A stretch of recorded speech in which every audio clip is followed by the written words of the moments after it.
वक्फ कानून की उल्टी गिनती शुरू हो चुकी है। पीआईएल कोर्ट में पेंडिंग है, लेकिन अब यह मामला संसद में भी पहुंच गया है। राज्यसभा के सांसद आदरणीय हरनाथ यादव जी ने इसके लिए एक प्राइवेट मेंबर बिल पेश किया है। जो हरनाथ यादव जी ने वक्फ कानून खत्म करने के लिए बिल पेश किया, उसका कांग्रेस और उनके सहयोगी दलों ने, इंडी अलायंस ने इसका जबरदस्त विरोध किया। बाद में वोटिंग हुई और वोटिंग के आधार पे उनका जो बिल था वो वहां पे पास हो गया है। अभी कानून खत्म नहीं हुआ है, बल्कि अभी ये केवल अलाउ हुआ है कि हां उनके बिल पे चर्चा होगी। अब जो ये बिल राज्यसभा का है, जो वोटिंग के आधार पे, बहुमत के आधार पे पास हुआ है, ये जाएगा राष्ट्रपति जी के पास। राष्ट्रपति जी उसको अप्रूव करेंगी, फिर वो वापस आएगा वाइस प्रेसिडेंट के पास और फिर राज्यसभा में चर्चा होगी। जब राज्यसभा से पास हो जाएगा फिर लोकसभा में जाएगा। और इस बीच अगर सरकार ने कोई बिल पेश कर दिया और सरकार ने कानून वापस ले लिया अपनी तरफ से बिल पेश करके, तो स्वाभाविक सी बात है ये कानून अपने आप खत्म हो जाएगा। अब तक पूरे देश में 120 पीआईएल फाइल हो चुकी है और यह बात केंद्र सरकार ने अभी कोर्ट में एक एफिडेविट फाइल करके हमें बताया। हमारी पीआईएल पे केंद्र सरकार के कानून मंत्रालय, गृह मंत्रालय को नोटिस जारी हुआ है। उसी के जवाब में केंद्र सरकार ने बताया है कि यह मामला केवल दिल्ली में नहीं है, बल्कि देश की सभी हाई कोर्ट में वक्फ कानून के खिलाफ पीआईएल आ चुकी हैं और अब तक टोटल 120 पीआईएल आ चुकी हैं पूरे देश में। इसलिए हमने यह भी रिक्वेस्ट किया है केंद्र सरकार से कि आप सारी याचिकाओं को एक साथ क्लब करके एक साथ सुप्रीम कोर्ट लेके आ जाइए। यह संविधान अधिकार भी देता है, यह संविधान में प्रोविजन भी है आर्टिकल 139 में कि अगर एक ही विषय पे देश की अलग अलग हाई कोर्ट में मैटर पेंडिंग हो तो केंद्र सरकार एक एप्लीकेशन मूव करके सुप्रीम कोर्ट से यह कह सकता है कि देश की सभी हाई कोर्ट की पीआईएल को आप सुप्रीम कोर्ट में ले लीजिए और एक साथ सुनवाई कर लीजिए। या सुप्रीम कोर्ट से केंद्र सरकार यह भी कह सकती है कि देश की अलग अलग हाई कोर्ट में बहस करने की बजाय, क्योंकि हर जगह केंद्र सरकार को अपना वकील भेजना पड़ेगा, तो सेंट्रल गवर्नमेंट यह भी सुप्रीम कोर्ट से रिक्वेस्ट कर सकती है कि आप पूरी देश की याचिकाओं को दिल्ली हाई कोर्ट में ट्रांसफर कर दीजिए, क्योंकि solicitor general, attorney general Delhi में ही रहते हैं, तो उनके लिए दिल्ली हाई कोर्ट में जाके बहस करना आसान हो जाएगा। क्या करेंगे ये सरकार का अपना अधिकार है, सरकार अपनी तय करे, उसकी सरकार की अपनी स्ट्रेटजी होती है। लेकिन हमने जो पीआईएल फाइल करके कहा है कि वक्फ एक्ट जैसा कानून पूरे दुनिया में नहीं है। यह वक्फ एक्ट सबसे पहली बार नेहरू जी ने 1954 में बनाया था। और बनाया किस लिए था? क्योंकि विभाजन के बाद बहुत सारे परिवार यहां से चले गए पाकिस्तान। उनकी जो जमीनें थी वो बहुत थी, उन जमीनों को कायदे से सरकार को ले लेना चाहिए था और जब पाकिस्तान से हिंदू आए तो उनको उन जमीनों पे बसा देना चाहिए था, क्योंकि जो पाकिस्तान से हिंदू आए, जो उनकी जमीनें वहां खाली पड़ी थी, जो भारत के मुस्लिम्स गए उनको वहां बसा दिया गया। पाकिस्तान सरकार ने यही काम किया कि जो लोग हिंदू अपनी जमीन वहां से छोड़ के आए थे, वो जो उनकी जमीनें खाली पड़ी थी उसको सबसे पहले क्या किया कि जो भारत के मुस्लिम्स गए थे उनको बसा दिया। इसके अलावा जो और भी जमीनें पड़ी थी उसको सरकार ने खुद ले लिया या आसपास के उस पर हॉस्पिटल बना दिया, कुछ और काम कर दिया। यही काम नेहरू जी को करना चाहिए था कि जितने लोग यहां से गए थे पाकिस्तान, उनकी सबकी जमीनों को एक्वायर कर लेना चाहिए था। जो लोग पाकिस्तान से हिंदू आए थे उनको उस पर बसा देना चाहिए था और जो एक्स्ट्रा जमीन होती उस पर अपना हॉस्पिटल बना सकते थे, स्कूल बना सकते थे, कॉलेज बना सकते थे, यूनिवर्सिटी बना सकते थे, पुलिस लाइन बना सकते थे और भी जो गवर्नमेंट डिपार्टमेंट बना सकते। लेकिन नेहरू जी ने यह काम नहीं किया। नेहरू जी ने बाकायदा एक वक्फ बोर्ड स्टैब्लिश करा दिया, वक्फ कानून बना दिया और वक्फ कानून बना के उन सारी जमीनों को वक्फ बोर्ड को दे दिया।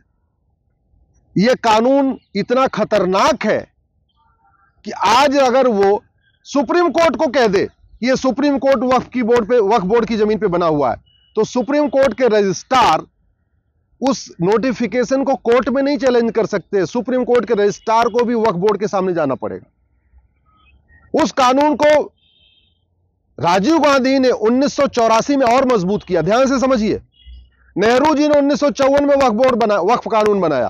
राजीव गांधी ने 1984 में जब उनको 400 सीट मिली, उसी साल 1984 में उस कानून को और मजबूत कर दिया। उसके बाद 1995 में नरसिम्हा राव की सरकार ने जो नेहरू जी का कानून था और जिसको राजीव गांधी ने मजबूत किया था, उस कानून को वापस लिया और भी खतरनाक एक नया कानून बना दिया 1995 में। और 2013 में जाते जाते सोनिया जी की सरकार, मनमोहन जी की सरकार ने 2013 में उसको और खतरनाक बना दिया। ऐसा खतरनाक कानून बनाया है कि इलाहाबाद हाई कोर्ट को वक्फ बोर्ड ने बोला ये हमारी जमीन है, और इलाहाबाद हाई कोर्ट उस नोटिफिकेशन को चैलेंज नहीं कर पाया। वक्फ बोर्ड से गिड़गिड़ाता रहा कि नहीं नहीं, ये तुम्हारी जमीन नहीं है, हमारी जमीन है। वक्फ बोर्ड नहीं माना। Allahabad high court supreme court आया। ध्यान से समझिए, इलाहाबाद हाई कोर्ट जो सबके मुकदमों का फैसला करता है, वो अपनी जमीन नहीं वक्फ बोर्ड से छुड़ा पाया, उसके लिए उसको सुप्रीम कोर्ट तक आना पड़ा। यह कानून है कांग्रेस का, जो सबसे पहले नेहरू जी ने बनाया, राजीव गांधी ने उसको और मजबूत किया, नरसिम्हा राव ने उसको और मजबूत कर दिया, और बाद में मनमोहन सिंह ने और मजबूत किया। यह कानून इतना खतरनाक है कि जो बड़े लोग हैं, पैसे वाले लोग हैं, उनको नोटिस भेजता है और उसके बाद कहता है 10 लाख दो, 20 लाख दो, 50 लाख दो, तब हम नोटिस वापस लेंगे, यानी उनसे वसूली करता है। लेकिन जो गरीब हैं, शेड्यूल कास्ट हैं, शेड्यूल ट्राइब हैं, आदिवासी हैं, उनको नोटिस भेज के कहता है कि अगर तुम इस्लाम कबूल कर लोगे तब तुम्हारी जमीन तुम्हारे पास रहेगी, और नहीं तो ये जमीन वक्फ क्यों हो जाएगी। अब जो सोचिए आप, भोपाल से झबुआ 700 किलोमीटर दूर है। झबुआ एक आदिवासी क्षेत्र है। झबुआ के जो आदिवासी हैं, उन्होंने झबुआ की लोकल कोर्ट को भी कभी नहीं देखा। भोपाल तो देखना उनके लिए असंभव है। अब झबुआ में वक्फ बोर्ड एक नोटिस भेजता है और कहता है ये जमीन वक्फ की है। आदिवासियों से कहता है इसका जवाब देने तुम भोपाल आओ। अरे, जिन आदिवासियों ने झबुआ की लोकल कोर्ट नहीं देखी, वो भोपाल 700 किलोमीटर दूर कैसे आएंगे। और फिर कंडीशन क्या रखता है, अगर अपनी जमीन छुड़ानी है तो कन्वर्ट हो जाओ। मेरठ और मुजफ्फरनगर लखनऊ से 600 किलोमीटर दूर है। मेरठ और मुजफ्फरनगर की जमीन पे वक्फ बोर्ड कब्जा करता है, उसके लिए मेरठ मुजफ्फरनगर वालों को लखनऊ जाना पड़ता है, क्योंकि लोकल कोर्ट में उस नोटिस को चैलेंज ही नहीं कर सकते। अच्छा, अगर किसी की प्राइवेट जमीन पे वक्फ बोर्ड कब्जा करता है तो लोग अपनी जमीन के लिए फिर भी लड़ते हैं।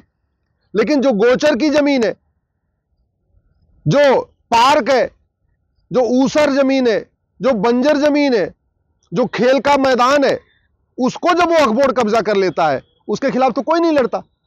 लेखपाल पटवारी के पास कहां इतना टाइम है और कहां इतना उनके पास पैसा है। सरकारी अधिकारी के पास, तहसीलदार के पास, कलेक्टर की जाके उससे 600 किलोमीटर दूर, 700 किलोमीटर दूर लड़ते रहेंगे। नतीजा यह हुआ है, रेलवे और डिफेंस के बाद सबसे ज्यादा प्रॉपर्टी का मालिक वक्फ बोर्ड बन चुका है। इस समय तीसरे नंबर की प्रॉपर्टी, जितनी प्रॉपर्टी वक्फ बोर्ड के पास है, इतनी प्रॉपर्टी तो मंदिरों के पास नहीं है।